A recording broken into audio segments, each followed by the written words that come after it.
عبداللہ ابن عباس نماز جنازہ میں اونچی سورت فاتحہ کیوں پڑھی؟ لِتَعْلَمُوا أَنَّهَا سُنَّةٌ، تمہیں پتہ چل جائے یہ کس کی سنت ہے۔ ایک فکر کے لیے میں بات کرنا چاہتا ہوں، تشہد میں اللہ کے نبی اپنے ہاتھ کو 53 کی شکل میں بناتے تھے، 53 عقدہ 53 نبی علیہ السلام 53۔ اب یہ جو 53 کی گرہ ہے ہمیں یہ نہیں پتا کہ 53 عربی زبان میں کیسے بنتا ہے۔ تشہد کی حالت میں رسول اللہ 53 کی گرہ جو ہے وہ لگاتے تھے، بلکہ تجربے ہم کرتے رہتے ہیں، کئی بندے انگلی ایسے ایسے ایسے ایسے ایسے، پھر وقت کے بعد چھوڑ دی، پھر ایک دو دفعہ، یعنی یہ کھلواڑ بھی جب انسان غیر سنجیدہ ہو، کوئی فتنہ علمی آ جائے تو پھر وہ لوگوں میں سرایت کر جاتا ہے۔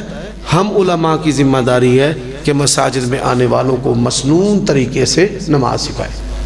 اور بڑے افسوس سے میں ایک بات علماء کے لیے کرنا چاہتا ہوں کہ کراچی سے چلے نا تو گوادر تک 15 طریقوں کی نماز آ گئی ہے ہمارے اندر، 15 طریقوں کی نماز، بڑے افسوس سے کہنا پڑ رہا ہے۔ تو ضرورت اس بات کی ہے کہ نمازیوں کو، مسجد میں آنے والوں کو مسنون نماز یاد کروائیں، بڑی پابندی سے۔ دیکھیں پہلے ہماری مسجدوں کے اندر صف بندی پر بڑی تاکید اور پوسٹر ہوتے تھے، اب نہیں ہے۔